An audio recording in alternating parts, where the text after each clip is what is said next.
হরে কৃষ্ণ। আজকে আমরা জানব শয়ন, পার্শ্ব এবং উত্থান একাদশীর উৎপত্তি তত্ত্ব। লঘু ভাগবতামৃতে বিহিত বিষ্ণু ধর্মোত্তরে উল্লেখিত আছে, সুমেরুর পূর্ব দিকে ক্ষীরসমুদ্রে শুভ্রবর্ণ পুরীতে ভগবান শ্রীবিষ্ণু এবং লক্ষ্মী সহ বর্ষার 4 মাস সেখানে শোকনিদ্রায় শায়িত থাকেন। পরমেশ্বর ভগবান শ্রীকৃষ্ণের অনন্ত কোটি বিষ্ণুরূপের মধ্যে ক্ষীরোদশায়ী বিষ্ণু একটি।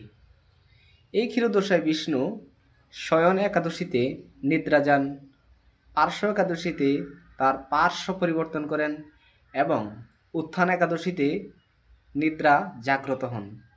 সেই বিষয়ে শ্রীমদ্ ভাগবতমের একাদশ স্কন্ধে পরমেশ্বর ভগবান শ্রীকৃষ্ণ বললেন, হে উদ্ধব, শ্বেতদ্বীপ অধিপতি বিষ্ণুকে আমার থেকে অভিন্ন বলে জানবে। তাকে স্মরণ করলে ক্ষুধা, তৃষ্ণা, জন্ম, মোহ, শোক ও মৃত্যুর থেকে উদ্ধার পেয়ে চিন্ময় স্বরূপ লাভ হয়।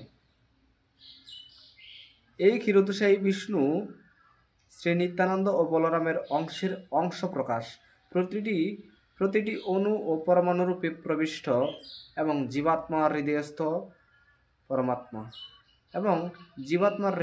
পরমাত্মা। হরে কৃষ্ণ।